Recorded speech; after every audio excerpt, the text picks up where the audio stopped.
The alkali dust tasted like grit and regret, a fine powder that coated Eli Carson's tongue and settled deep in his lungs.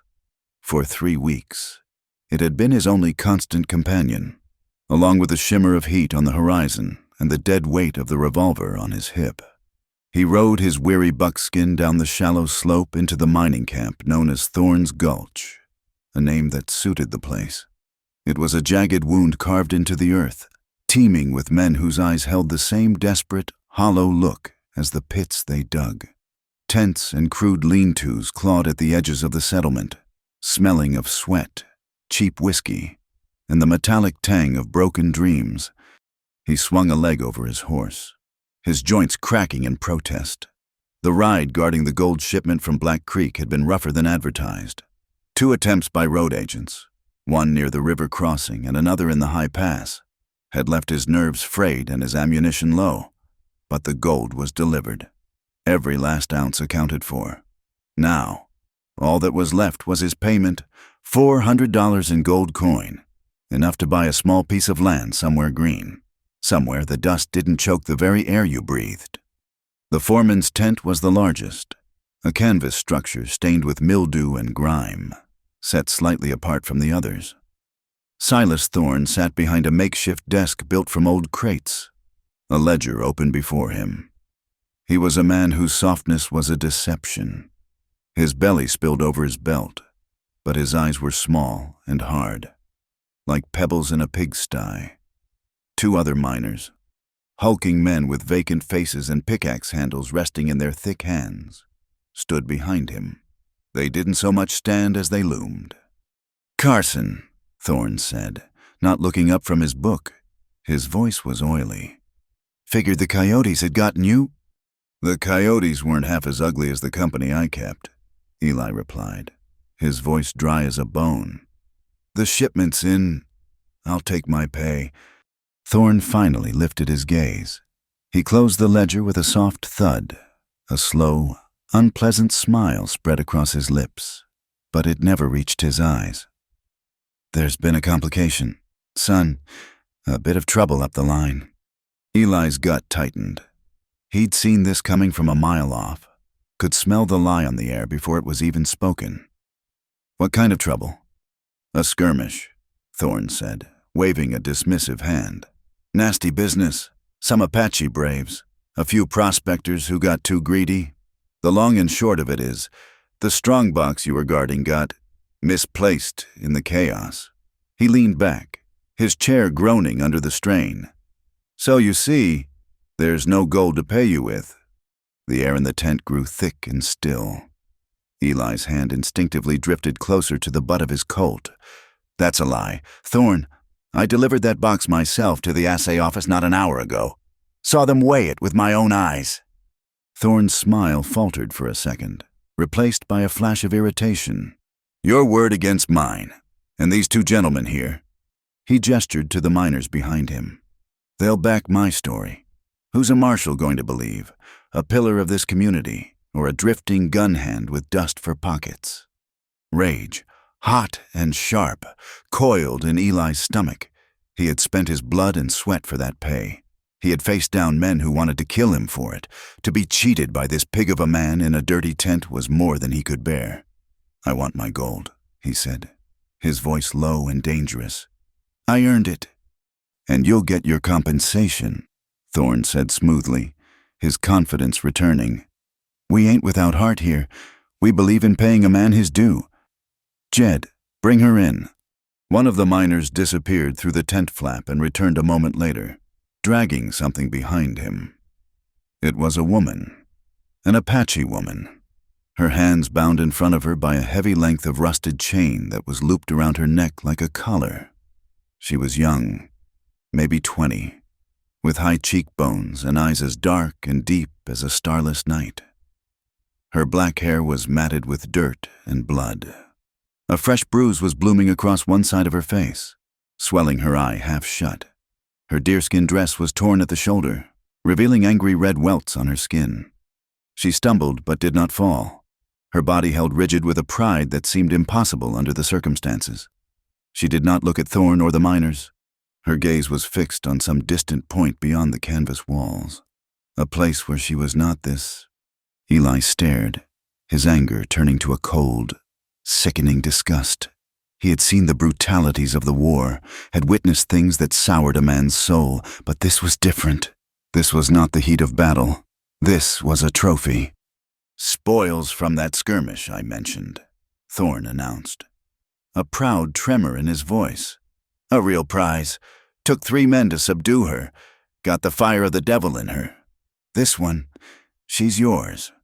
Carson, payment in full. You can sell her down at the fort, or keep her for yourself. I hear they're quite useful for camp chores." The miners behind him snickered. The woman's head snapped toward Thorne at his words, a low sound. Something between a hiss and a growl escaped her lips. Her eyes burned with a hatred so pure and hot it seemed to raise the temperature in the tent. Then, her gaze shifted and landed on Eli. It was a physical force, an accusation that stripped him bare. In her eyes, he was no different from them. He was just another white man, another captor. Eli felt something inside him break. The dream of a green piece of land evaporated, replaced by a shame so profound it felt like a sickness. "No," he said, his voice barely a whisper. He cleared his throat and spoke louder, meeting Thorne's gaze. "No, I guarded your gold. I want my pay in gold. Or I want nothing at all. I don't take people as property." Thorne's face hardened. The pretense of civility fell away, revealing the ugliness beneath. "You'll take what you're given, cowboy, or you'll get nothing but a shallow grave in the gulch. Maybe you didn't notice, but you're outnumbered." The 2 miners shifted their weight, their knuckles white on the pickaxe handles. Eli knew it was no idle threat.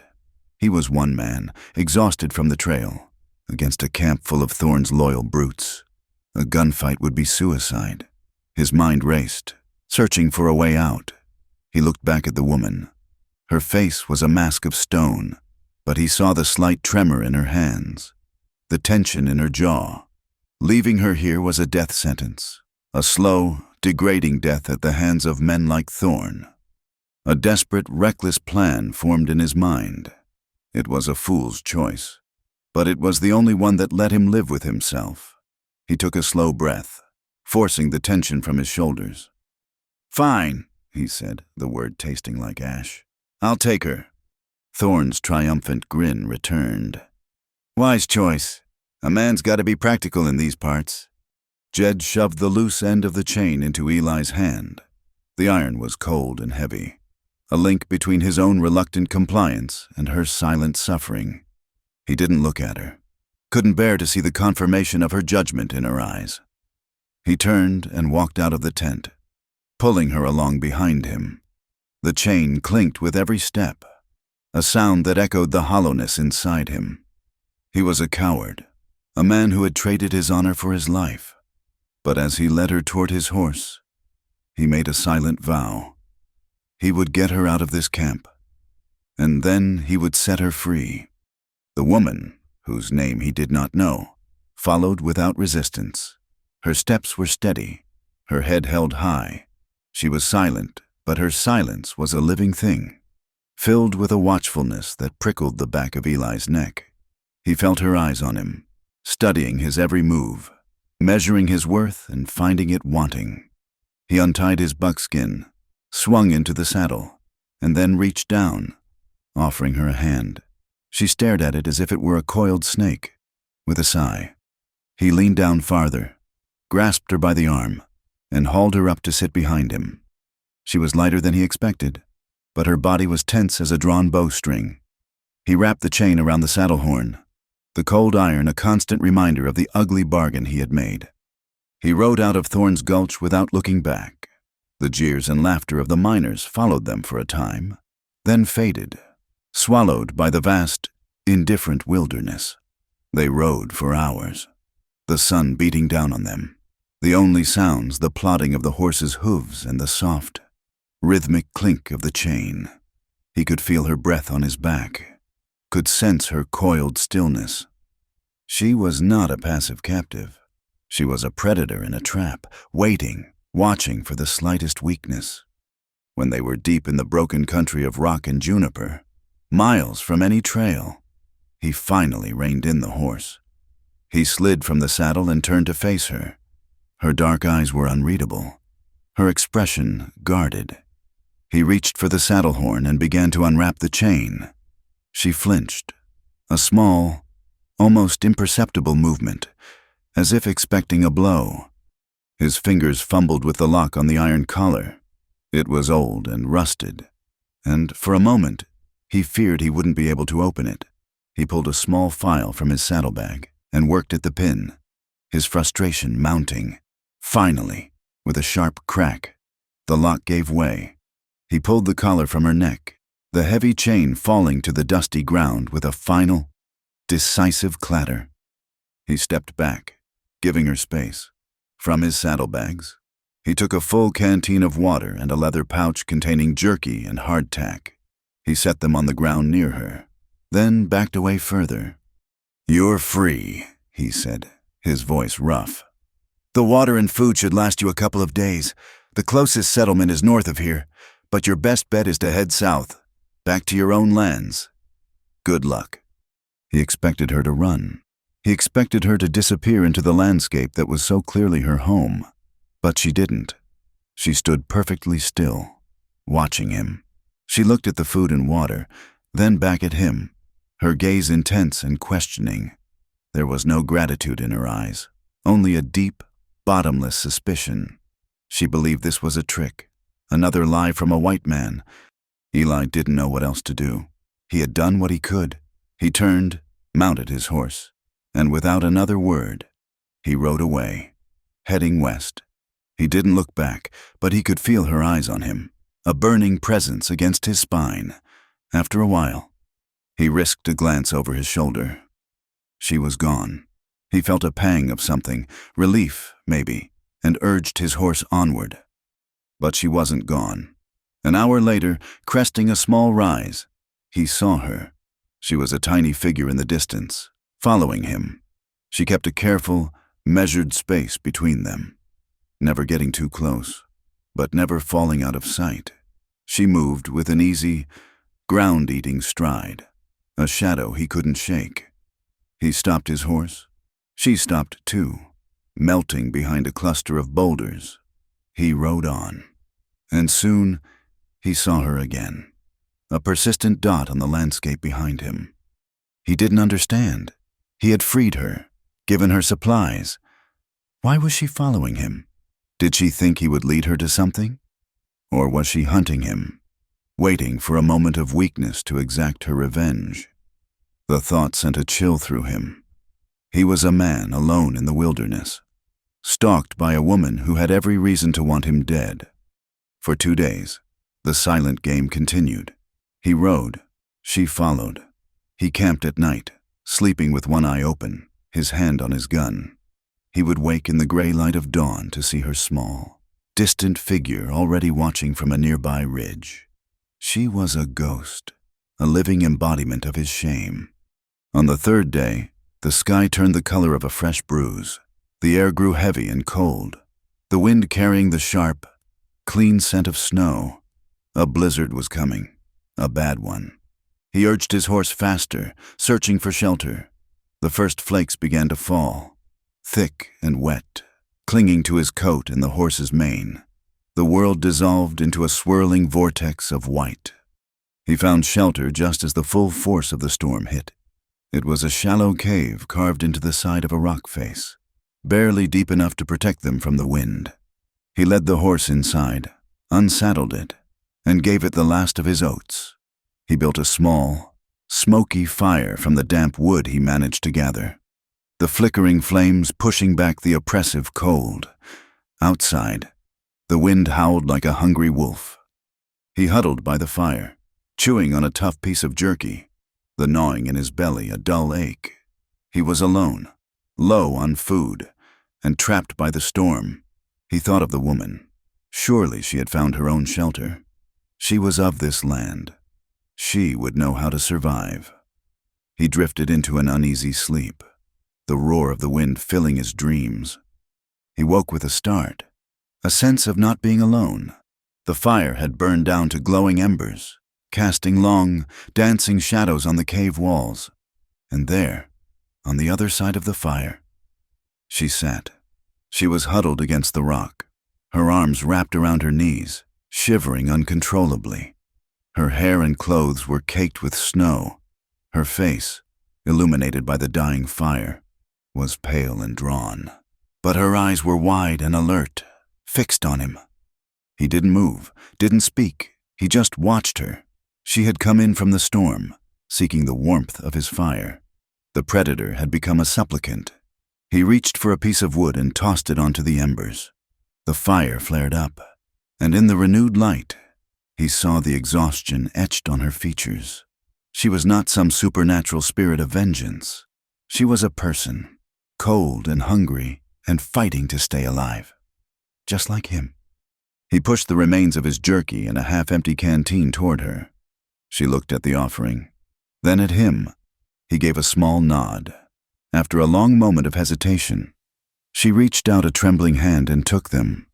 She ate slowly, deliberately, her eyes never leaving his face. They didn't speak. There were no words that could bridge the chasm between them. But in the shared silence of the cave, with the storm raging outside, something passed between them. An unspoken truce, a mutual acknowledgement of a shared, desperate humanity. That night, his sleep was haunted. He dreamed of fire and smoke, of the thunder of hooves and the crack of rifles. He saw the blue uniforms of cavalry soldiers charging through a peaceful village of teepees. He saw women and children screaming, running for their lives. He saw a flash of a face, her face, contorted in terror and rage. The dream was vivid, chaotic, filled with a sense of personal, visceral horror. He woke up in a cold sweat, the smell of gunpowder still in his nostrils. He didn't know if he was remembering some atrocity from his own past as a soldier in the war, or if the woman's silent pain had somehow seeped into his own soul, forcing him to witness the moment her world was destroyed. He looked across the embers at her. She was asleep, her breathing shallow. Even in sleep, her face was a mask of sorrow. The blizzard lasted 2 days. When it finally broke, they emerged from the cave into a world of blinding white and brilliant blue. The snow was deep, making travel slow and arduous. They walked together, Eli leading the horse, the woman following a few feet behind. The silence remained. But it had changed. It was no longer the silence of suspicion, but of shared hardship. They reached a trading post a few days later, a squalid collection of log buildings that catered to trappers and prospectors. It was a place to get supplies and move on. Eli sold a small gold nugget he kept hidden in his boot for emergencies, buying flour, salt pork, and ammunition. He turned to offer some of the food to the woman, but she was gone. She had vanished as silently as she had appeared in his cave. He scanned the area, but there was no sign of her. A strange emptiness settled in his chest. Then he noticed his new supplies. A pouch of flour and a slab of bacon were missing. She had taken what she needed and left. A part of him felt a grudging admiration for her nerve. She was a survivor, through and through. He lingered at the post for another day, letting his horse rest. He felt a strange reluctance to leave, as if waiting for something. He told himself it was just the weariness of the trail. On the second morning, as he was saddling his horse, they came for him. It was Thorn and 3 of his miners. They rode into the trading post like a plague, their faces twisted with grim purpose. They must have tracked him through the snow. "There he is," Thorn bellowed, pointing a fat finger at Eli. "The thief! He stole my property!" Eli's hand went for his gun, but he was too slow. A blow from a pickaxe handle caught him across the back of his knees, sending him crashing to the ground. Pain exploded in his leg. Before he could recover, they were on him, kicking and punching. He fought back, landing a solid punch on one of the miner's jaws. But it was hopeless. They beat him into submission, his head ringing, the taste of blood filling his mouth. They dragged him to his feet, bound his hands behind his back. and threw him over a saddle like a sack of grain. "We're taking you back to the gulch. Carson!" Thorne snarled in his ear, his breath smelling of stale whiskey. "We got our own brand of justice for horse thieves and kidnappers. You're gonna hang." As they rode out, Eli, his vision blurry with pain, lifted his head. He looked toward the line of snow-dusted pine trees at the edge of the clearing, and for a fleeting second, he saw her. She was standing just inside the shadows of the forest, a silent observer.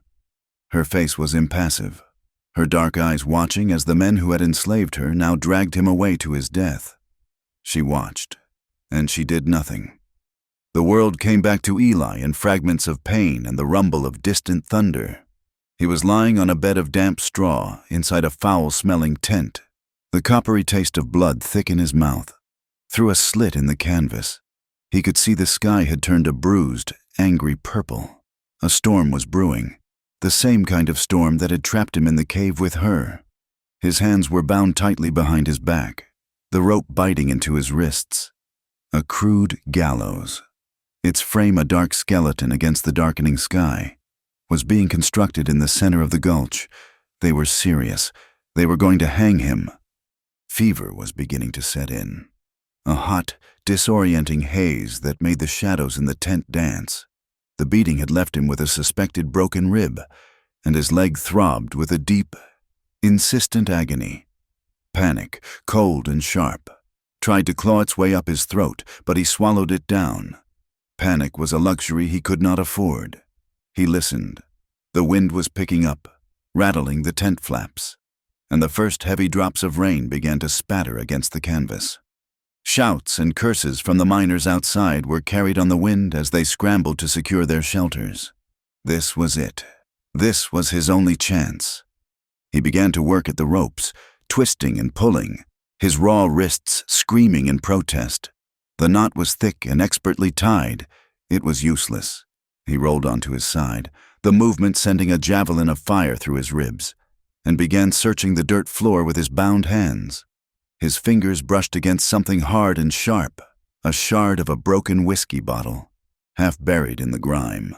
Hope, fierce and desperate, surged through him. He positioned the glass against the ropes, sawing at the fibers with clumsy, frantic movements. Rain began to fall in earnest, drumming a frantic rhythm on the tent.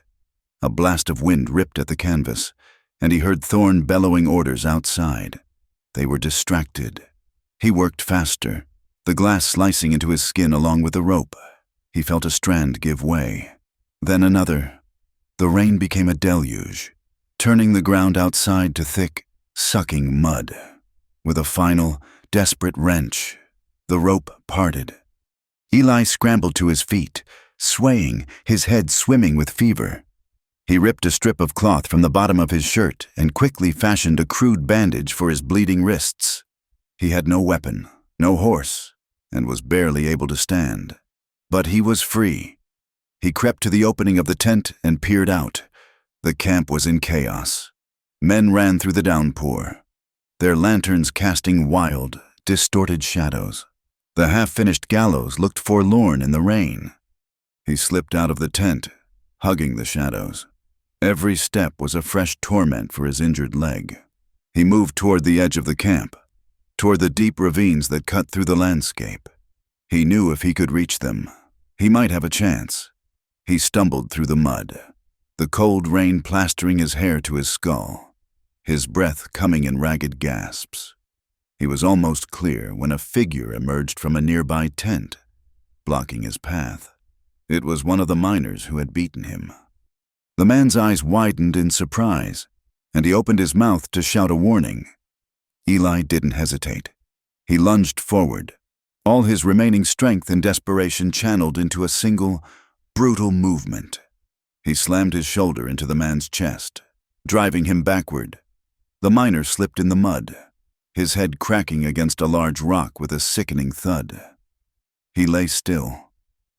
Eli didn't wait to see if he was dead. He ran. He half ran, half limped into the darkness, the roar of the storm covering the sound of his escape as he plunged into the labyrinth of ravines. For days, he was hunted. He could hear them sometimes, their distant shouts echoing off the canyon walls. He hid in rock crevices and dense thickets of thorn brush, moving only at night. Fever was his constant companion, a fire in his blood that brought with it shaking chills and vivid, terrifying hallucinations. He was running on pure instinct, a wounded animal fleeing the pack. He ate roots and chewed on pine needles, his hunger a dull, constant ache. He was getting weaker, his movements slower, his thoughts more disjointed. The hunt was wearing him down, and he knew, with a grim certainty, that he could not last much longer. From a distance, Saya watched. She had seen him escape, a desperate shadow swallowed by the storm. She had seen the miners fan out the next morning, their rifles gleaming in the pale light. She followed, keeping to the high ground, a ghost in the landscape. She was a hunter, and he was her quarry. But she did not know why she hunted him. Her people had taught her that his kind, the cowboys, the soldiers, the prospectors, were enemies. They were a pestilence on the land, bringing with them iron and lies and death. Mercy was a weakness they would exploit. Show them no mercy, her uncle, the chieftain, had always said, let their bones bleach in the sun. And yet, he had taken the collar from her neck. He had given her food and water and turned his back, offering her freedom when he could have sold her or used her. It was a small act in a world built on great cruelties, but it was a stone dropped into the still, dark pool of her hatred. And the ripples would not fade. She had seen him stand up to Thorn. She had seen him beaten for a principle she did not fully understand but recognized as something other than greed. Now, watching him stumble through the ravines, feverish and wounded, she was torn. Guilt was a foreign feeling, an unwelcome visitor. She had done nothing as they dragged him away.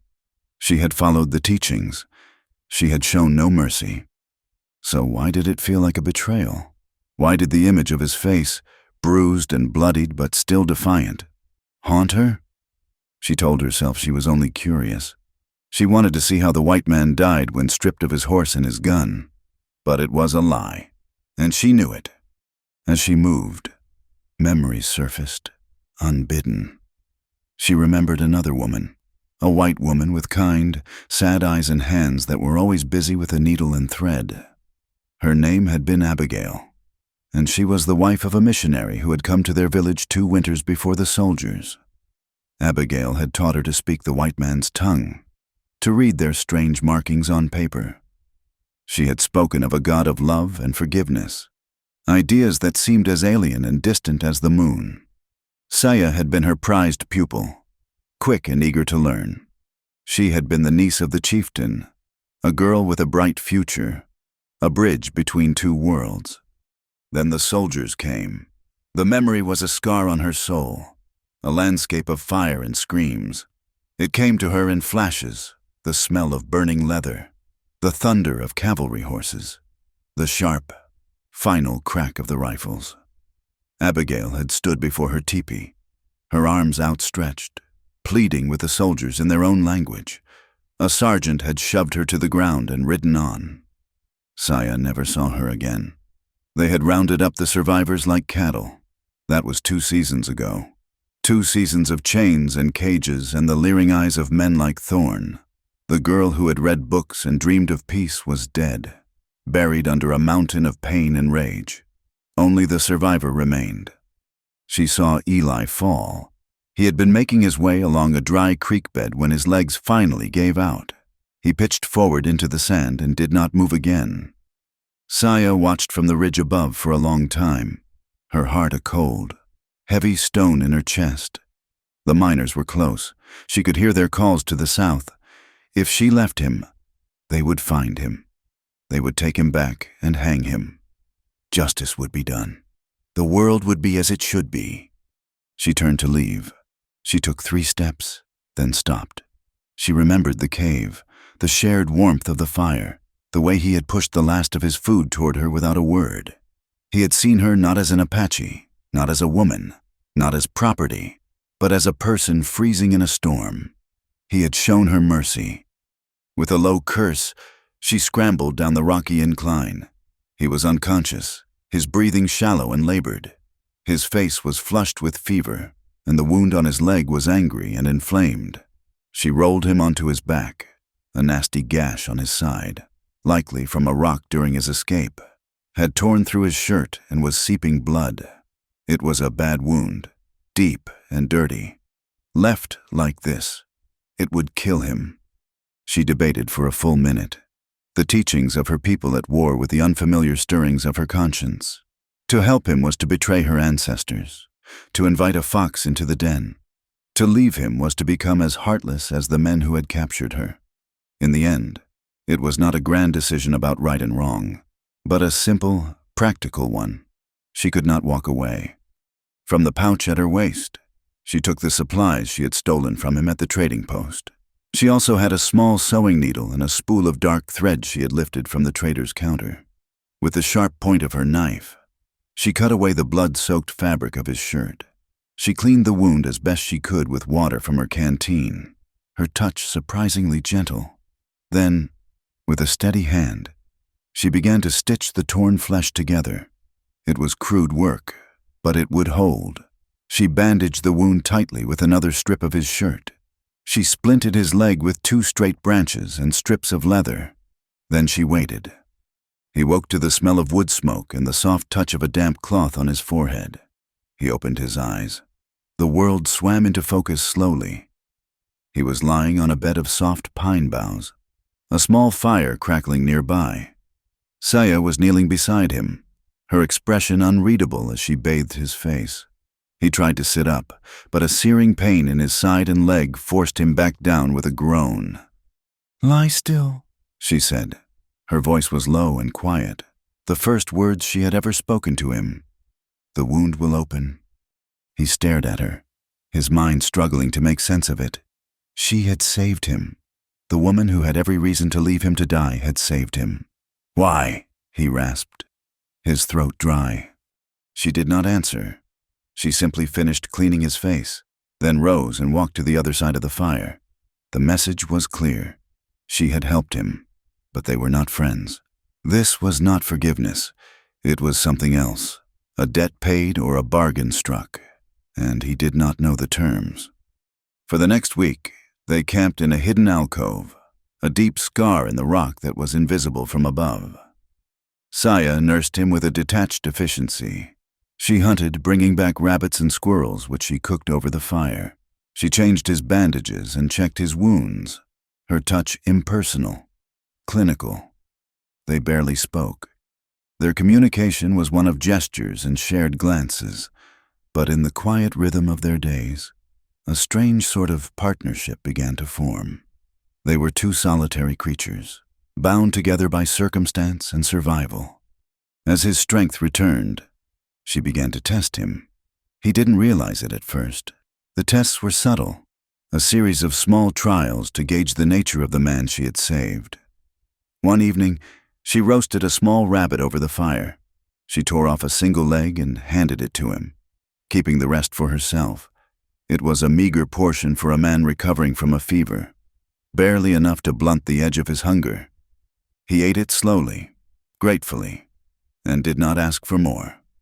He watched as she ate her fill, then carefully wrapped the remaining meat and set it aside for the morning. He had passed the first test. He was not greedy. Another day, while he was changing the bandage on his leg, he dropped the cloth. It fell near the fire, before he could reach for it. She picked it up. He looked at her, his eyes meeting hers. He had spent his life in the company of rough men, and he knew the language of looks. He knew the glance of appraisal, of lust, of contempt. He looked at her now only with a quiet, weary gratitude. He was not a threat. He was simply a man in her debt. She held his gaze for a long moment, then handed him the cloth. Another test passed. The biggest test came a few days later. He woke in the morning to find her sitting across the fire from him, cleaning his revolver. His Colt, his last remaining tie to the man he used to be, was disassembled on a piece of leather in front of her. She handled the weapon with a practiced familiarity that surprised him. She carefully oiled each piece and then, with swift, efficient movements, reassembled it. She loaded the chambers, the clicks of the cylinder turning sounding unnaturally loud in the quiet morning air. Then she stood up, walked over to him, and aimed the gun at his chest. His heart hammered against his ribs. The barrel of the Colt looked like a black, bottomless pit.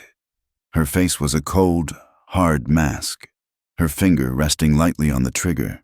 In her eyes, he saw the reflection of all the fear and helplessness she must have felt in Thorne's camp.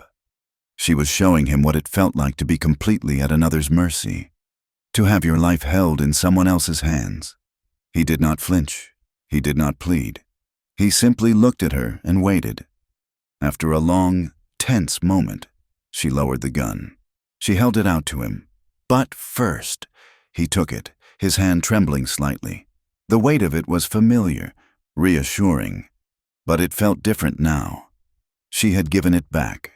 She was not his captive, and he was not her savior. They were equals, bound by a history of violence and a fragile, unspoken trust. He knew, without a word being said, that she had just made a choice. She had chosen to trust him, and he knew he would rather die than betray that trust. That night, sitting by the fire, he finally broke the silence. "I was a soldier," he said, his voice quiet. "Fought for the Union, saw a lot of things. After the war, I couldn't go back, couldn't settle. So I just drifted, took jobs, guarding shipments, tracking men, whatever paid." He stared into the flames, the firelight dancing in his eyes. "I never thought I'd be the kind of man who took a person as payment. When Thorne made that offer, I was scared. I was a coward." He finally looked at her, his gaze direct and filled with a deep, weary shame. "I'm not proud of the man I've become. Saya." He had learned her name by saying it to himself in the quiet of his fever dreams. She listened, her expression unreadable, but he saw something flicker in the depths of her dark eyes. It was not pity, but perhaps a glimmer of understanding. She, too, was not the person she was supposed to have become. The fire crackled, spitting embers into the darkness. A strange tension began to build between them, a warmth that had nothing to do with the flames.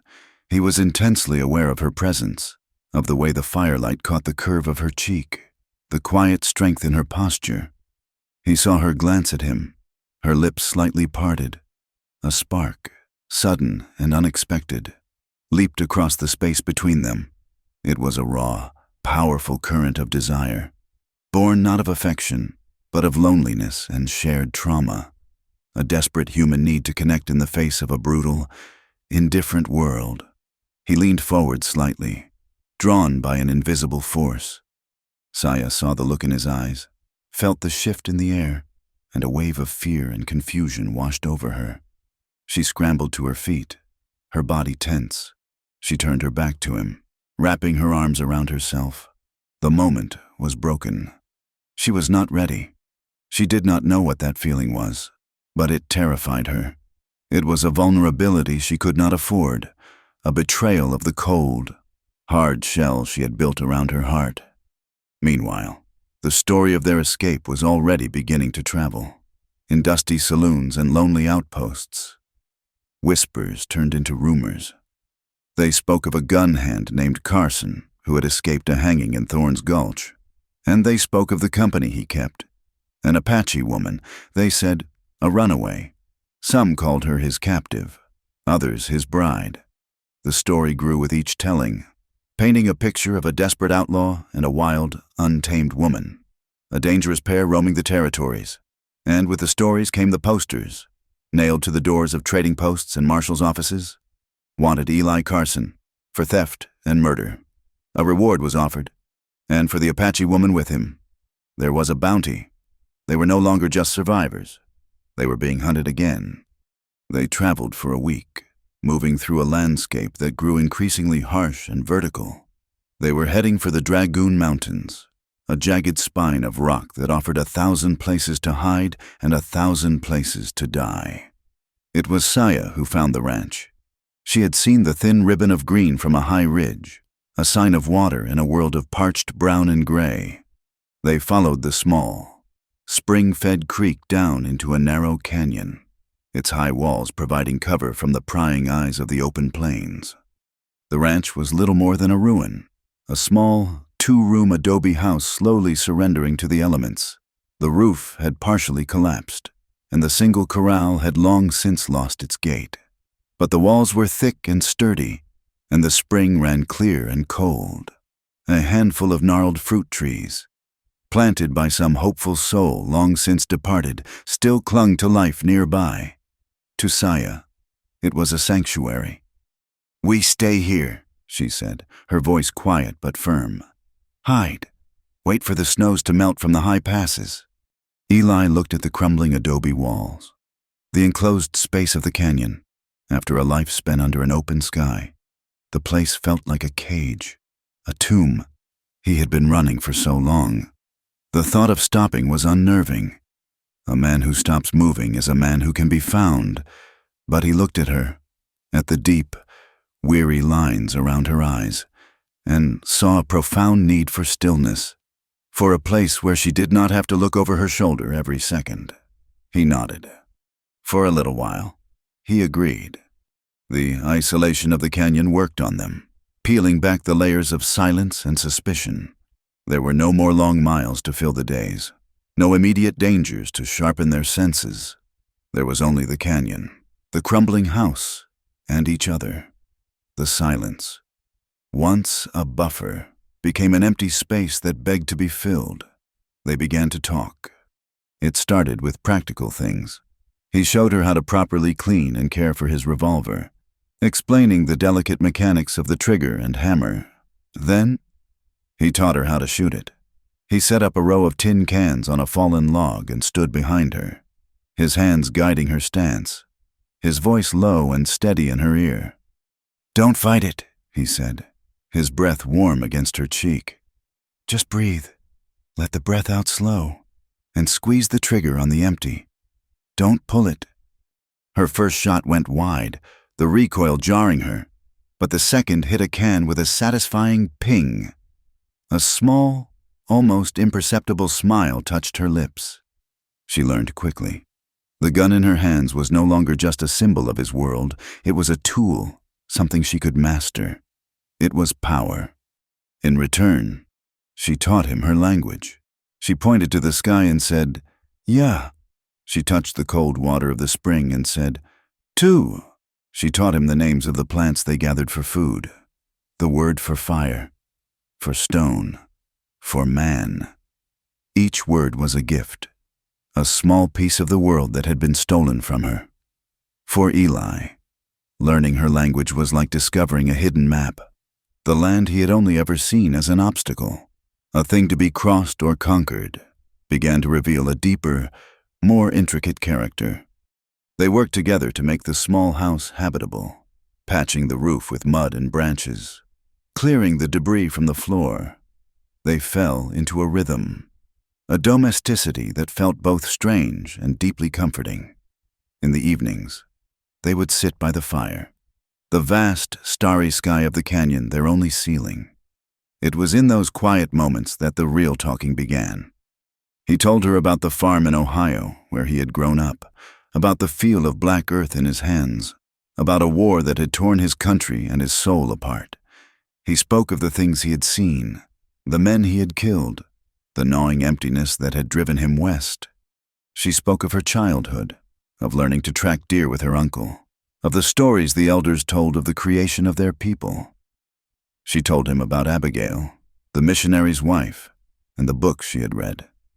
She spoke of her family, of a younger brother named Taza, who was swift and proud, and who she feared was dead. Her stories were not a plea for pity, but a simple statement of fact, a testament to a life that had been lived before the chains. One night, the air grew colder than usual. They built the fire up inside the small house, the flames casting flickering shadows on the adobe walls.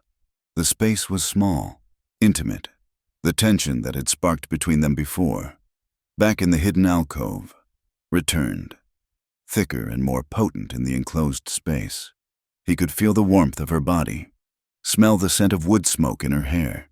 He looked at her and saw not just the survivor, the warrior, but the woman. He saw her loneliness, her pain, her resilience, and it stirred something deep within him, something more profound than mere desire. He reached out, his fingers brushing against her arm. She did not pull away. She turned to him, her dark eyes searching his face, looking for the truth of his intentions. What she saw there, he did not know, but she leaned into his touch. A small, hesitant movement. He leaned in and kissed her. It was a gentle, questioning kiss, filled with all the unspoken words that had passed between them.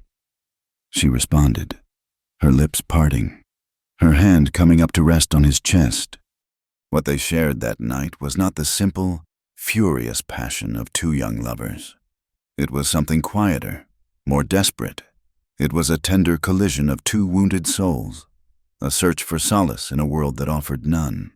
It was fraught with unspoken things, his guilt, her trauma, their shared and uncertain future. In the darkness of the small adobe house, they held each other, finding a brief, fragile sanctuary in the flesh. Afterward, as he held her, he felt the soft, rhythmic tremor of her body.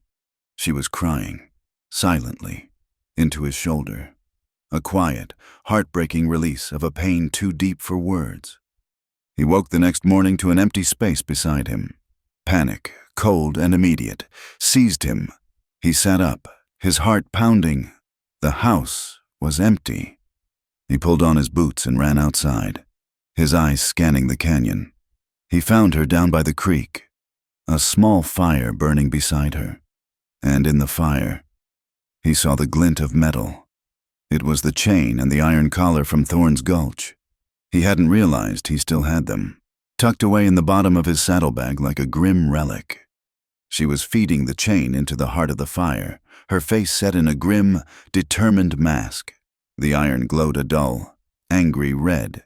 She was trying to destroy it, to melt it down to a shapeless lump, to erase it from existence. "Saya," he said softly. She looked up at him, her eyes red-rimmed but clear. "I do not want to forget," she said, her voice steady. "Forgetting is a weakness. It lets them win." She looked back at the glowing iron. "But I will not be defined by this. I need to be stronger than my past, strong enough to carry it without letting it break me." He understood then this was not about erasing a memory.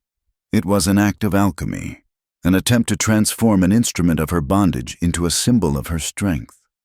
He sat with her in silence, watching until the fire burned down and the iron cooled to a blackened, twisted piece of metal. They were replenishing their supply of water at the spring a few days later when the sound of approaching horses echoed down the canyon. Eli's hand went instantly to his revolver. He pushed Saya behind him, his body shielding hers. As he peered around a large boulder, 4 men were riding slowly down the creek bed, their rifles held ready. They were hard-faced men with the cold, predatory eyes of wolves, bounty hunters. The leader, a man with a thick beard and a greasy buckskin coat, reined in his horse. "Carson!" he yelled, his voice a gravelly rasp. "We know you're in here. We got a warrant for you, and a bounty for the Apache bride. Send her out, and we might be persuaded to let you live." Eli's blood ran cold. The rumors had found them. Their sanctuary had become a trap. "She's not for sale," he shouted back, his voice tight. "Everything's for sale, son," the man sneered. "Now, are you going to do this the easy way or the hard way?" The hard way. It was... The first shot came from Eli's Colt, a cloud of white smoke and a deafening crack that sent the canyon birds scattering into the sky. The bearded man grunted and slumped forward in his saddle, a dark stain spreading across his chest.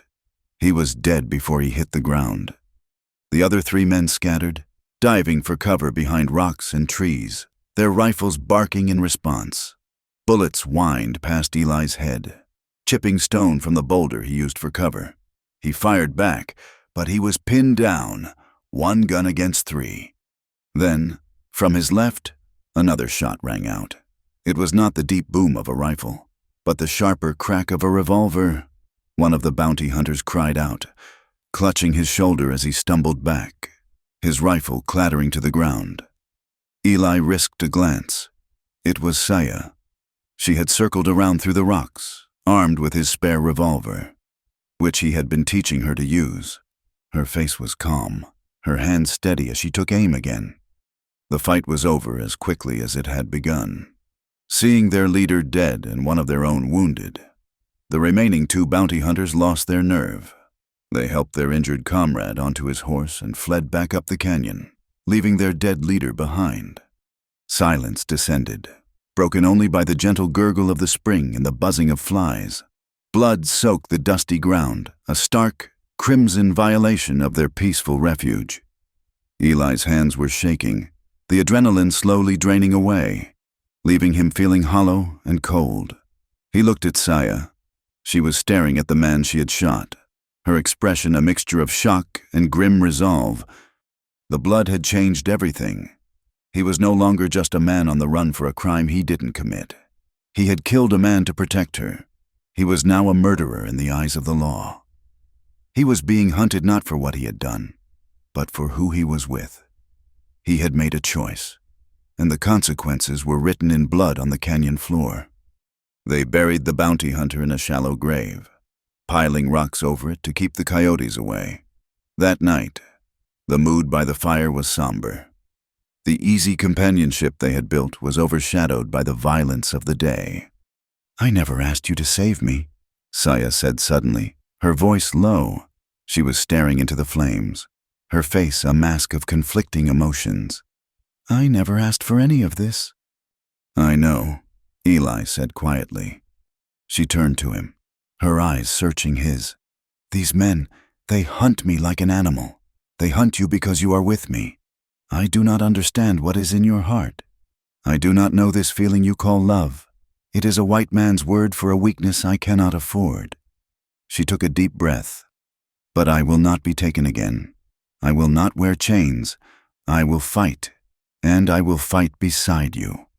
It was not a declaration of love, but it was something more real, more powerful. It was a soldier's pledge, a promise forged in fire and blood. He had an ally, a partner. He was not alone. But their world was shrinking. The 2 men who had fled would spread the story.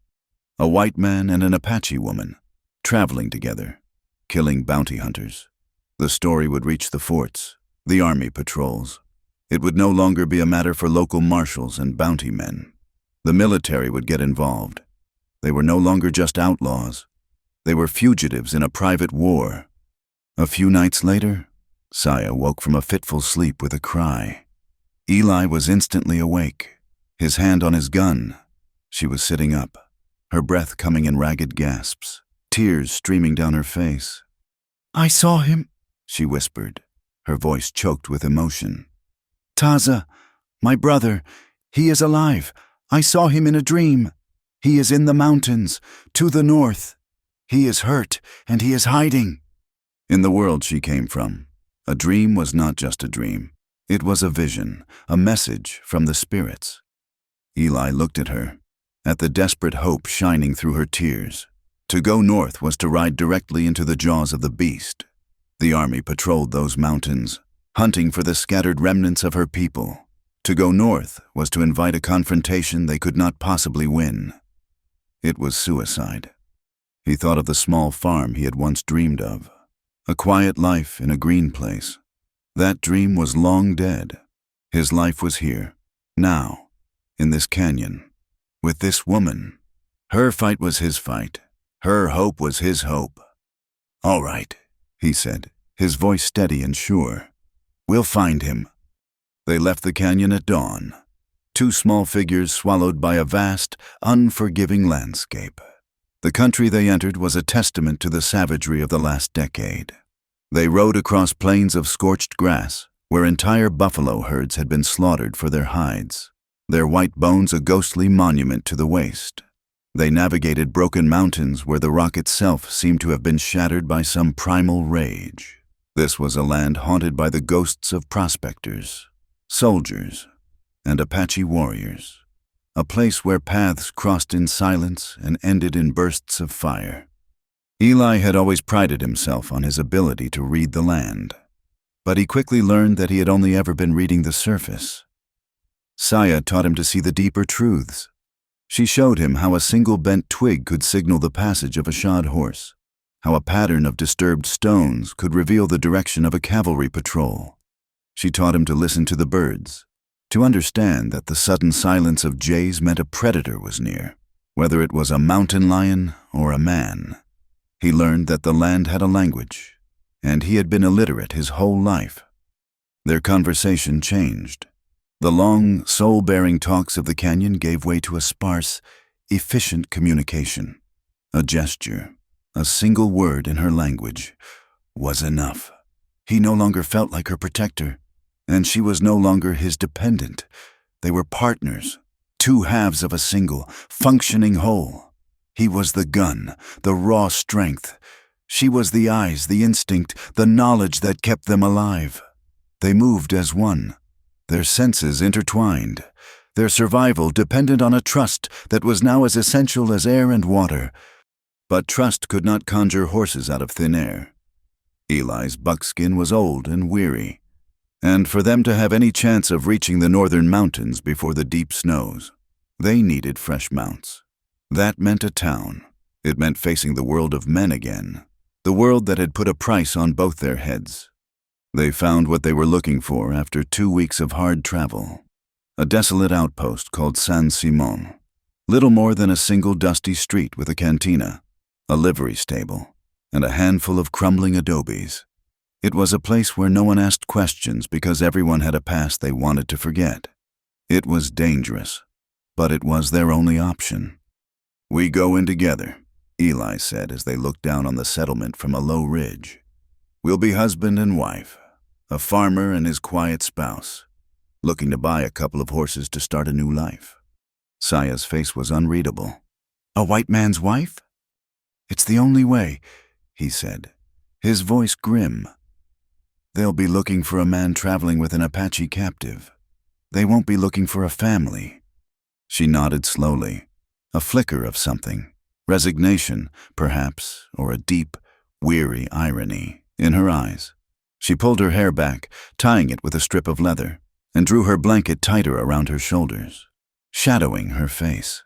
When she looked up, the fierce warrior was gone, replaced by a woman who seemed subdued, accustomed to walking in a man's shadow. The transformation was so complete it chilled him. They rode into the town side by side, Eli's hand resting casually on his thigh, inches from his revolver. The few men who loitered on the cantina's porch watched them pass, their eyes lingering on Saya with a mixture of curiosity and contempt. Eli kept his face impassive, his gaze fixed on the livery stable at the end of the street. The stable owner was a wiry, suspicious man with tobacco stains on his chin. He had 2 decent-looking geldings for sale.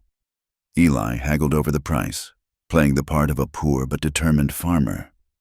Saya stood a few feet behind him, her eyes downcast. The perfect picture of a subservient wife. The act was a lie, a thin veneer over the truth of who they were, and the tension was a living thing between them. They had just settled on a price when the door to the stable darkened. 2 soldiers in dusty blue uniforms stepped inside, their spurs jingling softly on the dirt floor. They had come from the cantina, their faces flushed with cheap whiskey. "Well, what have we here?" the corporal, a man with a broad, fleshy face, said, his eyes immediately locking onto Saya. "Looks like you found yourself a nice piece of property, farmer." Eli's body went rigid. "This is my wife," he said, his voice flat and cold. "We're just buying horses." The other soldier, a younger man with nervous eyes, glanced from Eli to Saya. His gaze lingered on her face, and a flicker of recognition dawned in his eyes. He nudged his partner. "Corporal," he whispered, his voice tight. "That's her, the one from the poster, the Apache from the Thorns Gulch business." The world seemed to slow down. The air grew thick and heavy. The corporal's drunken smirk vanished, replaced by a look of greedy calculation. "The bounty," he breathed. Eli didn't wait for another word. He drew his Colt in a single, fluid motion. The stable exploded with the roar of the gun, the shot deafening in the enclosed space. The corporal staggered back, a look of stunned surprise on his face, his hand clutching a blossoming red stain on his uniform. The younger soldier fumbled for his own pistol, but Saya moved like a striking snake. She launched herself forward, not with a scream, but with a low, guttural cry of pure rage. She slammed into the soldier, driving him back against a stall. The man's gun went off, the bullet tearing a splintered chunk from a wooden beam. Saya brought her knee up hard into his groin, and as he doubled over with a strangled gasp, she drove the heel of her hand into his nose with a sickening crunch. The stable owner, who had been frozen in terror, finally found his voice and began to scream. Eli grabbed Saya's arm. "Go! Get the horses!" They burst out of the stable into the street. Shouts were rising from the cantina. Men were running out, reaching for their guns. Eli fired 2 shots over their heads, sending them scrambling for cover. Saya untied the 2 geldings they had just bought, her movements swift and sure. She vaulted onto the back of one and held the reins of the other for Eli. He swung into the saddle, and they dug their heels into the horse's flanks, thundering out of the town in a cloud of dust and confusion. A few stray shots followed them, but they were already gone. 2 desperate figures fleeing into the vast, broken country. They rode hard for hours, pushing the new horses to their limits, not stopping until the sun began to dip below the horizon, painting the sky in shades of blood and fire. They found refuge in another canyon, this one deeper and more remote than the last. As they were making their way through a narrow pass, Eli saw it, a dark opening in the rock face, partially hidden by a thick growth of scrub oak. It was the entrance to an old, abandoned mine. "In here," he said, his voice hoarse. He dismounted and led the horses into the tunnel. The air inside was cold and damp, smelling of wet rock and old secrets. The tunnel went back about 50 feet before ending in a solid wall of rock. It was a dead end, a tomb, but it was safe. He turned to Saya. She was leaning against the wall, her face pale in the dim light, and then he saw it. A dark, wet patch was spreading on the leg of her deerskin leggings, just below the knee. "You're hit," he said, his voice hollow. She looked down, as if surprised to see the blood. "It is nothing," she said, but as she tried to take a step, her leg buckled, and she cried out, a sharp, involuntary gasp of pain. He caught her before she could fall, sweeping her into his arms. She was surprisingly light. He carried her to the back of the mine and gently laid her down on a bed of saddle blankets. The fear that gripped him then was a cold, physical thing, a hand of ice squeezing his heart. It was a terror far greater than any he had felt facing down guns. It was the fear of losing her. He cut away the legging with his knife. The bullet had gone clean through the fleshy part of her calf. It was a lucky shot. All things considered, it had missed the bone, but it was bleeding freely. And in a place like this, any wound could fester, could lead to a fever that would burn the life out of a person. He worked in a focused silence, his hands surprisingly steady. He cleaned the wound with whiskey from his flask, eliciting another sharp hiss of pain from her. He packed it with moss, which she told him would help stop the bleeding, and bandaged it tightly with strips of cloth torn from his own shirt. She watched him the entire time, her dark eyes never leaving his face. She saw the grim set of his jaw, the gentle way his hands moved, the raw, undisguised fear in his eyes. He was not a detached nurse, as she had been for him. He was a man terrified of losing something precious. They were trapped in the mine for 3 days, waiting for the wound to begin to heal, waiting for the hunt to pass them by. The darkness was absolute, broken only by the small, flickering flame of their campfire. The silence was profound. In that small, enclosed space, there were no more secrets, No more room for the walls they had built around their hearts. It was in that darkness that their deepest wounds were finally brought to light. It was Eli who spoke first, his voice a low murmur in the quiet of the third night. "During the war," he began, his gaze fixed on the dancing flames, "we were on a raid, a small town in the border states that was sympathetic to the rebels. It wasn't a battle. It was a punishment. We were ordered to burn everything." He paused, the memory a heavy weight on his soul. "There was a girl, not much older than a child. She ran out of a burning house, her dress on fire. She ran right towards me, her hands outstretched, screaming for help. I just froze. I had seen so much death, so much burning. I just stood there and watched her fall. I can still hear her screaming." He closed his eyes, his face a mask of old, unhealed pain. "That's why I left, why I keep moving. I'm running from her." The silence that followed was not empty. It was filled with the weight of his confession. Saya reached out and put her hand on his arm. Her touch was light, but it anchored him, pulled him back from the brink of his own private hell. Then she spoke, her voice barely a whisper. "The first winter after they took me, I was in a cage at a fort. The soldiers would look at me, the way a man looks at a horse he is thinking of buying." She took a shaky breath. "One night, a soldier, he was drunk. He came to my cage. He had a key." She stopped, unable to continue. The darkness of the mine held the unspoken horror of what had happened next. "The next morning," she continued, her voice stronger now, laced with a cold, hard fury. "I took a piece of metal I had sharpened from my food tin. I tried to cut my own throat. I wanted to die, to rob them of their prize." Her fingers went to her neck, tracing a faint, silvery line that he had never noticed before. "Another captive, an old woman. She stopped me. She told me that to die was to let them win. She said the greatest revenge was to live, to survive, and to remember." They sat there in the darkness, their terrible truths laid bare between them.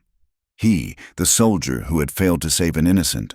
She, the captive who had been so broken she had tried to end her own life. Their pain, so different in its source, was the same in its depth. They were both survivors of a world that had tried to destroy them. In that moment, their emotional wounds were no longer scars that separated them, but ties that bound them together, a shared understanding of the cost of survival. He reached out and pulled her close, and she leaned against him, her head resting on his shoulder. They were not broken.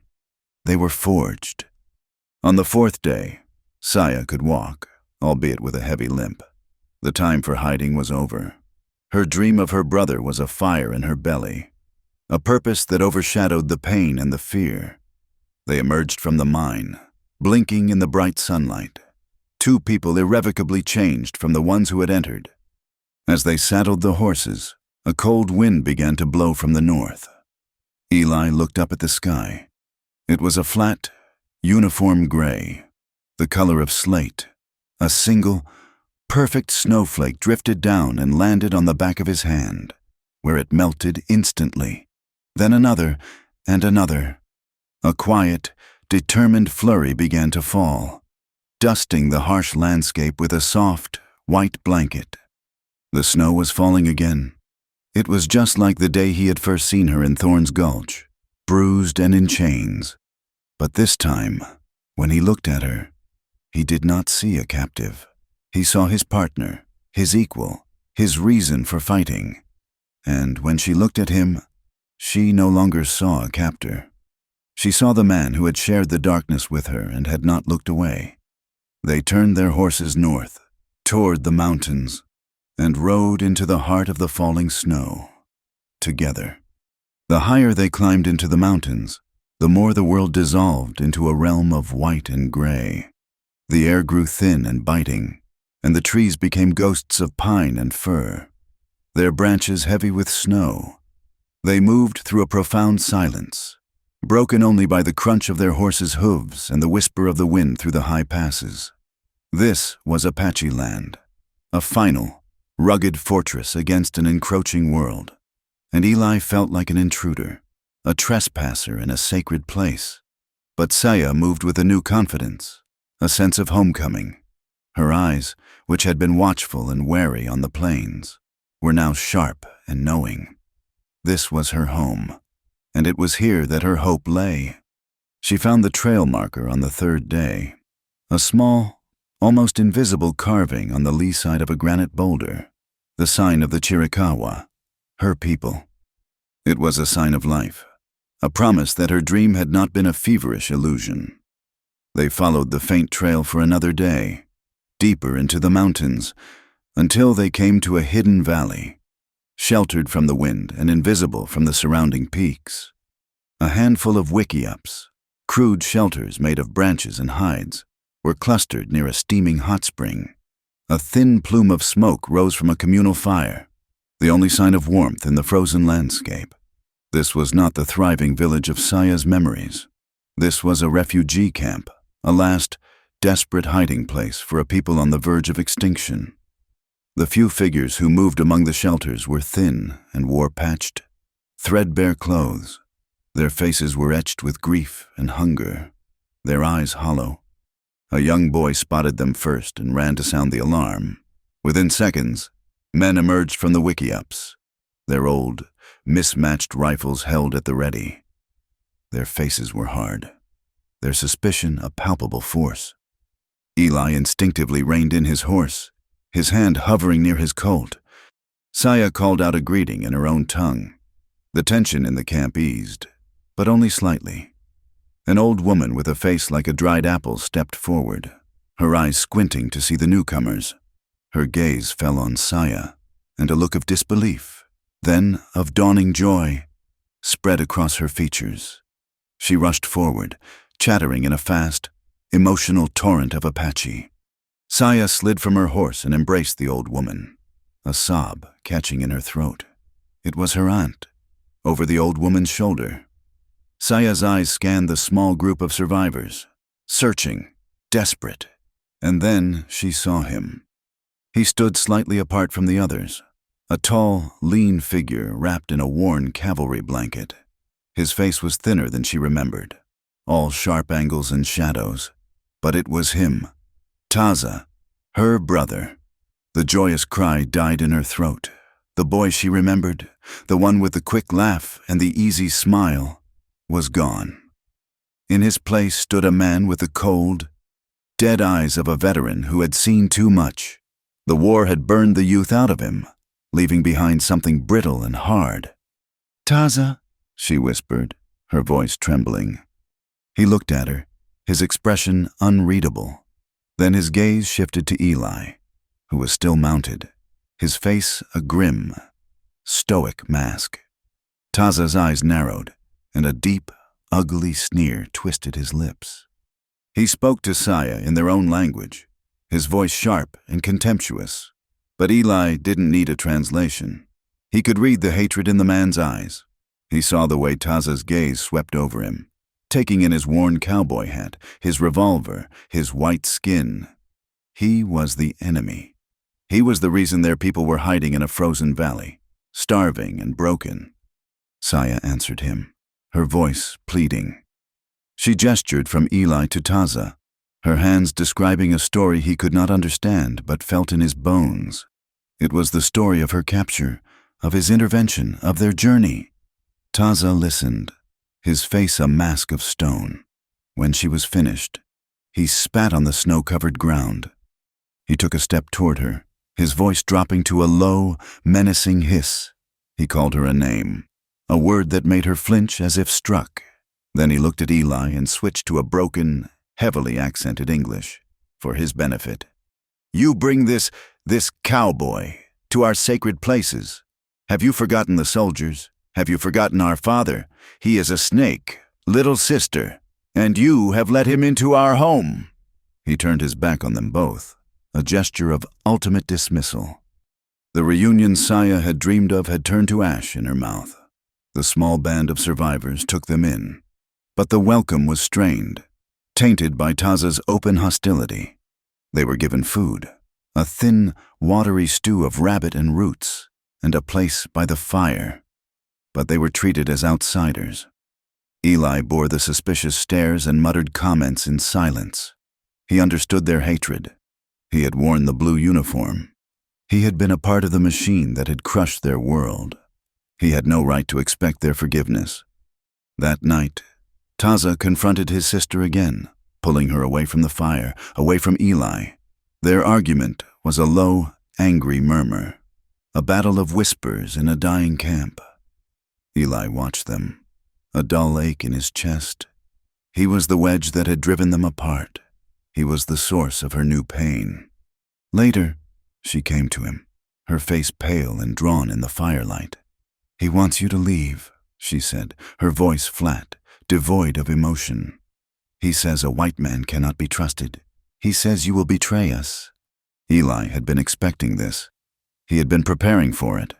He looked at her, at the deep sorrow in her eyes, at the impossible choice she was being forced to make. "I'll go," he said, his voice quiet but steady. "If it will make you safe, if it means you can be with your people again. I'll ride out in the morning." The words were a knife in his own heart, but he meant them. Her safety, her peace, was the only thing that mattered. She stared at him, her eyes searching his face. She saw no lie, no trick. She saw only a man willing to walk away from the only good thing in his life for her sake. A single tear traced a path through the grime on her cheek. "No," she said, her voice a fierce whisper. She took his hand, her fingers lacing through his. "When I was alone, you were with me. When I was a captive, you set me free. When I was hunted, you fought for me." She looked over at her brother, who was watching them with cold, unforgiving eyes. "This is my brother's blood, but you are my heart. My place is with you." The declaration hung in the cold night air, a final, irrevocable choice. She had chosen him over her own blood. The knowledge was both a comfort and a terrible burden. The tension in the camp grew thicker over the next few days. The air was pregnant with unspoken resentments and the constant, grinding threat of starvation and discovery. The breaking point came when a scout, a young man named Cale, returned from a reconnaissance mission, his face gray with fear. He had found fresh tracks in the snow, a dozen or more shod horses, moving in a disciplined formation, a cavalry patrol, and they were heading directly for the valley. Panic spread through the small camp. They were trapped. The patrol was too close to outrun. Someone must have talked. Someone had betrayed them.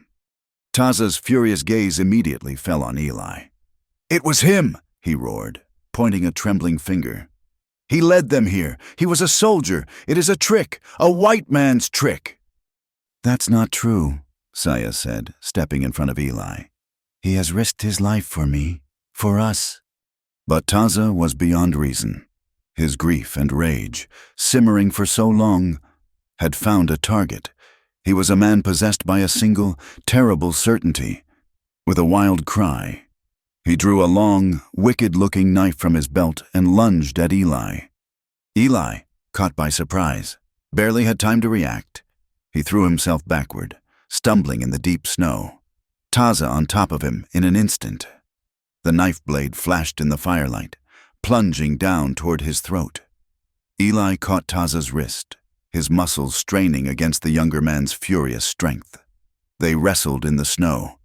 Two figures locked in a deadly struggle, the other Apache looking on in shocked silence. Taza was strong, his movements fueled by a righteous hatred. Eli could feel his grip weakening, the point of the knife pressed against his neck, cold and sharp. "Taza, no!" Saya screamed. She threw herself into the fray, grabbing her brother's arm, trying to pull him off. "Stop it! You will kill him!" Taza shook her off, his eyes wild. "He deserves to die. They all deserve to die." Saya scrambled back to the fire and seized a burning branch. Without hesitation, she slammed the flaming end of the wood against her brother's shoulder. He cried out in pain and shock, the smell of burning wool and seared flesh filling the air. The distraction was all Eli needed. He twisted, using his legs to throw Taza off him, and scrambled to his feet, his revolver in his hand. Taza rose, his face a mask of agony and betrayal. He looked from Eli's gun to his sister's tear-streaked face. He saw the truth then. She had chosen. She had defended the white man against her own brother. He dropped the knife. The fight went out of him, replaced by a deep, hollow despair. He stumbled away into the darkness, a wounded animal seeking a place to lick its wounds. That night was a night of tears and fire. The threat of the coming soldiers was a death sentence hanging over their heads. But the deeper wound was the one that had just been carved into the heart of their small community. After the others had retreated into a fearful, resentful silence, Saya went to her saddlebag. She pulled out the twisted, blackened piece of iron, the remains of the collar she had worn. She walked to the fire and stared into the flames, her face illuminated by the dancing light. Eli came and stood beside her, but he did not speak. This was her ceremony. She held the iron in her hands, her knuckles white. She looked at it for a long time, at the object that had once been the symbol of her complete and utter subjugation. Then, with a quiet, deliberate movement, she tossed it into the heart of the fire. They watched as the flames licked at the metal, as it began to glow.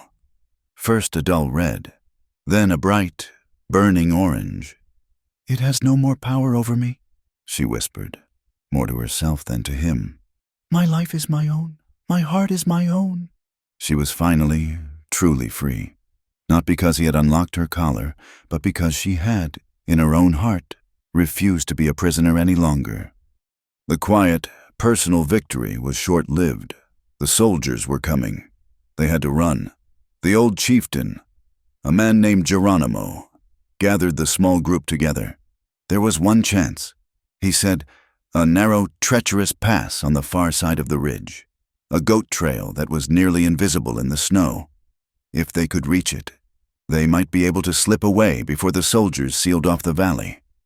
They moved out in the pre-dawn darkness, a silent, ghostly procession through the deep snow. Taza walked with his head down, his shoulder bandaged, his face a mask of shame and grief. He did not look at his sister. Eli and Saya brought up the rear, their horses struggling in the deep drifts. They were halfway up the forested ridge, the pass almost in sight, when the first shot rang out. The cavalry had arrived early. They had been waiting in ambush.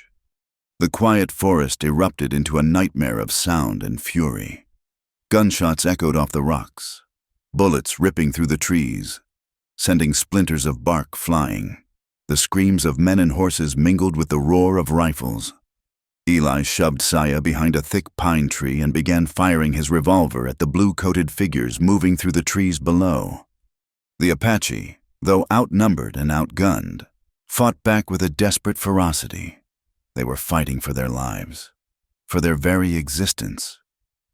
Eli saw Taza, his face no longer filled with hatred but with a cold, clear purpose, firing an old rifle from behind a fallen log. A soldier, taking advantage of the chaos, had managed to circle around their position. He emerged from the trees not 10 feet from them, his rifle leveled at Saya. Eli saw him and tried to turn, to bring his own gun to bear, but he was too slow. He knew he wouldn't make it. Suddenly, a figure slammed into the soldier from the side. It was Taza. He had seen the danger. He drove his knife into the soldier's ribs, but the soldier's rifle went off, the muzzle flash a bright orange blossom in the gray light. The bullet caught Taza high in the chest, throwing him backward into the snow. The soldier, mortally wounded, staggered towards Saya, his bayonet fixed, his face a mask of hate. Saya was frozen, her eyes wide with horror at the sight of her fallen brother. Eli lunged forward, but another soldier pinned him down with a barrage of fire. He was helpless. Saya reacted on pure instinct.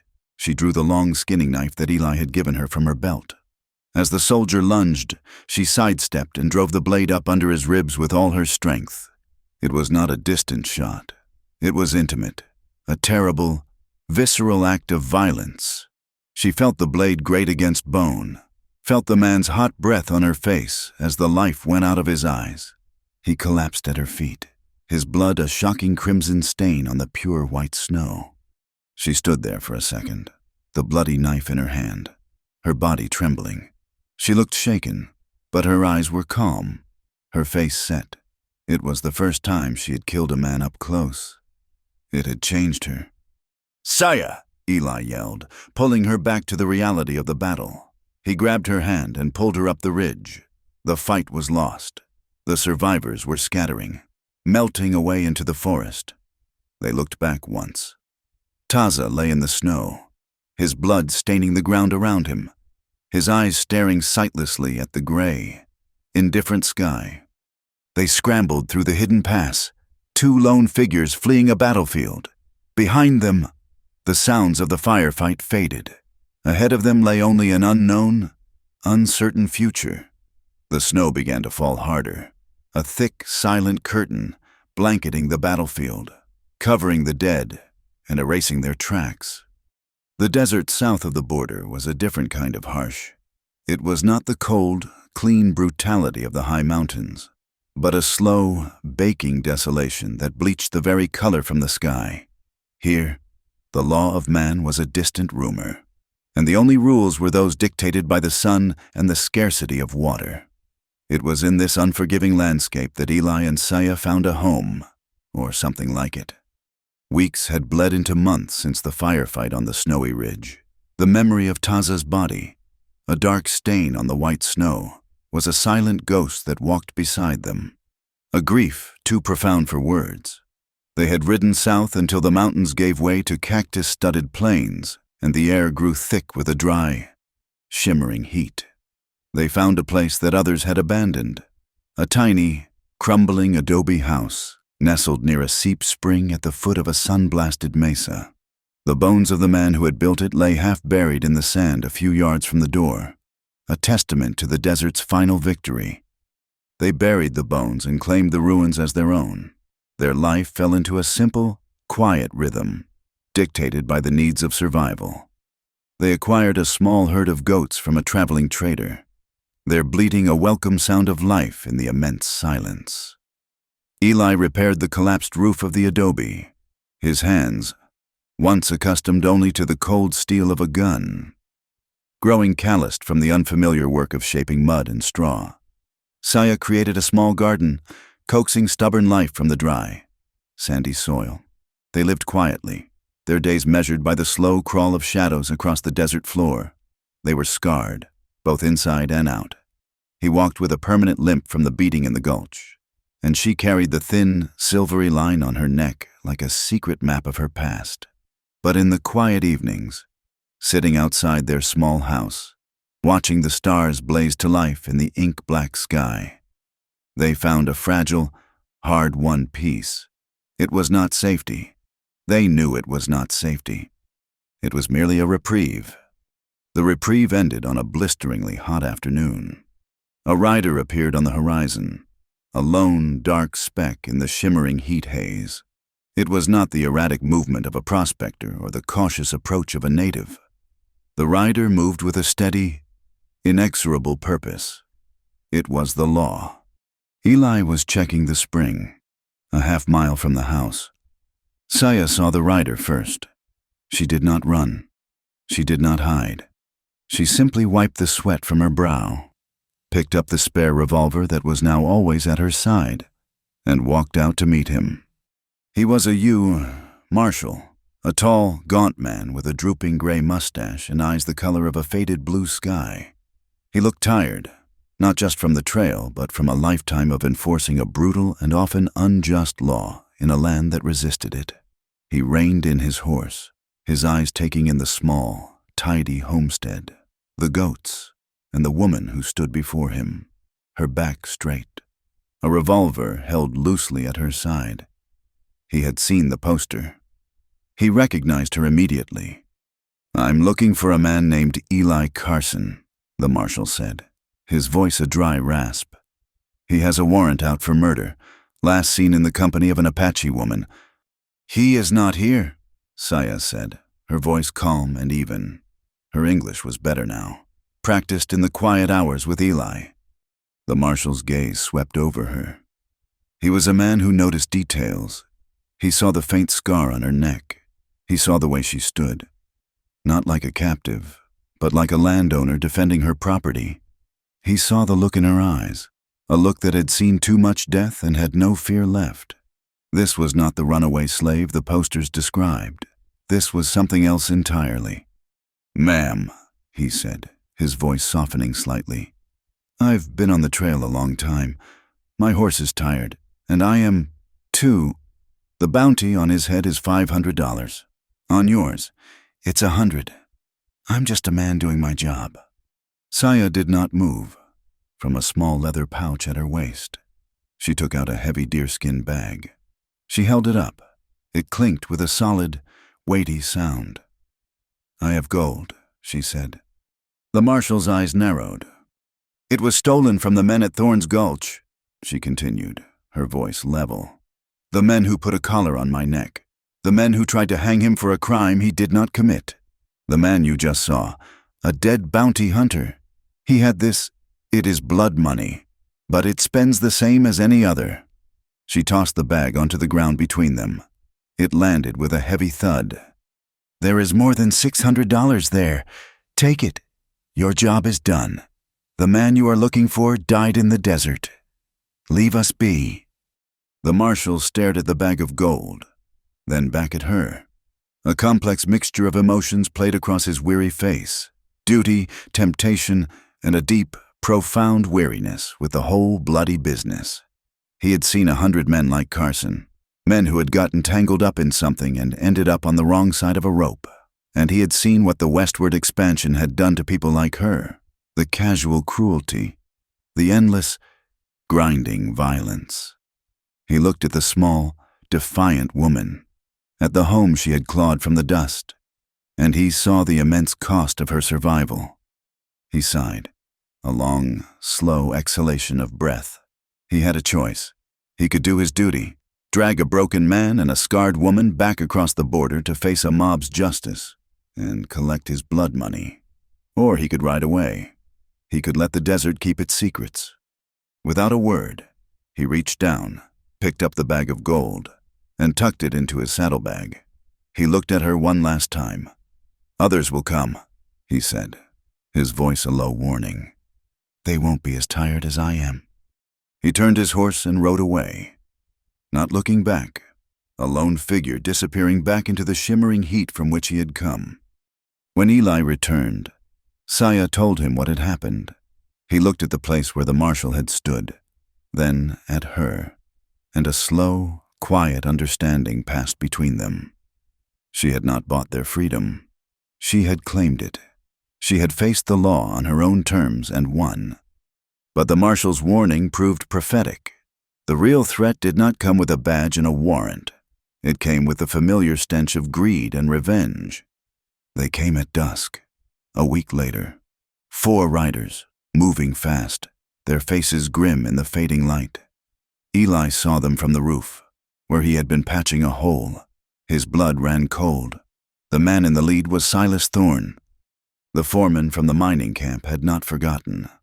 The loss of his property and the gold she had apparently stolen had festered in him, growing into an obsession. He had hired 3 hard cases, killers for pay, and had tracked them across the border. He didn't want justice. He wanted his gold, and he wanted them dead. "Carson!" Thorne's voice, oily and triumphant, echoed in the quiet evening air. "I've come for what's mine, the gold and the girl. Send them out, or we'll burn you out." There was no negotiation, no surrender. This was not the law. This was an execution. Eli scrambled down from the roof, his revolver in his hand. "Get inside," he yelled to Saya, who was bringing the goats into the corral. She didn't hesitate. She herded the frightened animals into their pen, slid the wooden bar in place, and ran for the house, her own revolver already in her hand. The first shots rang out as she slammed the door shut, bullets thudding into the thick adobe walls. The battle was brutal and desperate. It was a fight for their home, for their lives, for the fragile peace they had built together. Eli fired from a small window, Saya from another. their shots carefully placed, their movements economical. They were no longer just a man and a woman. They were a single fighting unit, their actions perfectly synchronized. They were tired of running. This was their land, and they would defend it. One of the hired guns tried to rush the corral, intending to use the goats for cover. Eli's shot caught him in the chest, and he fell without a sound. Thorn, enraged, directed the other two to lay down a heavy covering fire on the house while he tried to circle around the back. Saya saw his plan. "I will go," she said, her eyes dark and focused. Before Eli could protest, she had slipped out the back door, melting into the deep shadows of the twilight. Eli was pinned down, the remaining two killers concentrating their fire on his window. He could hear Thorn shouting from the back of the house, trying to pry open the wooden shutter on the rear window. Then, he heard a single, muffled shot from behind the house, followed by a choked cry, then silence. The two gunmen, hearing the cry, hesitated. It was the opening Eli needed. He leaned out of the window and fired twice in quick succession. One of the men grunted and fell. The other, seeing he was now alone, lost his nerve. He threw down his rifle and ran for his horse, disappearing into the darkness. Eli rushed to the back of the house, his heart pounding. He found Thorn slumped against the wall, his eyes wide with a final, uncomprehending shock. Saya stood over him, her knife in her hand, its blade dark with blood. Thorn had not expected the quiet Apache woman to fight back. He had not expected the ghost he had helped create to be the one to claim his life. Eli looked at her, then at the dead man, and a wave of relief so profound it almost buckled his knees washed over him. It was over. The last demon from their past was dead. He started to say her name, to go to her, when a blinding flash of pain exploded in his side. The last gunman, the one who had fled, had not been running away. He had circled around in the darkness. He had fired one last, desperate shot before galloping away for good. Eli staggered, a strangled gasp escaping his lips. He looked down and saw a dark, spreading stain on his shirt. He pressed a hand to his side and felt the hot, sticky wetness of his own blood. The world began to spin, the edges of his vision turning gray. He collapsed into the dust. The last thing he remembered was Saya's face above him, her features etched with a terrifying, desperate love. He felt her hands on him, strong and sure. She half lifted, half dragged him, her body straining with the effort, his blood soaking her hands, her dress. She pulled him into the house, into the sanctuary they had built, and gently laid him by the hearth. She knelt beside him, pressing a cloth to the wound, her tears falling silently onto his face. He was fading, the darkness closing in. Through the haze of pain, he heard her voice, a whisper, raw and broken, but filled with a fierce, unwavering certainty. "You gave me more than freedom," she whispered, her lips close to his ear. "You gave me a home." He lived, barely, for weeks. He hovered in a gray world between life and death, tended by Saya with a devotion that was both fierce and gentle. She hunted for him, cleaned his wound, and forced broth between his lips, willing him to live through the sheer force of her own spirit. And when the spring came, it brought with it a tentative return of life. The rains, infrequent but nourishing, washed the blood from the dust and brought forth a surprising bloom of desert flowers. Eli, thin and weak but alive, sat in the sun and watched as Saya planted seeds in her small garden, corn, beans, and squash. It was not the green, fertile paradise of his long-dead dream. The land was harsh, the water scarce, the future uncertain. But as he watched her, her hands covered in the same soil that had nearly been his grave, he knew it was enough. It was theirs. In the end, Saya wore no chains. They rusted in a forgotten canyon, a testament to a past she had overcome. And Eli, the man who had once been promised gold as a reward, sat in the warm desert sun, and held the hand of the woman he loved. He had found something far, far rarer. Thank you for listening to our story. Please comment with where you are listening from to connect with fellow fans. And we invite you to subscribe to the Wild West Campfire channel and share your thoughts in English.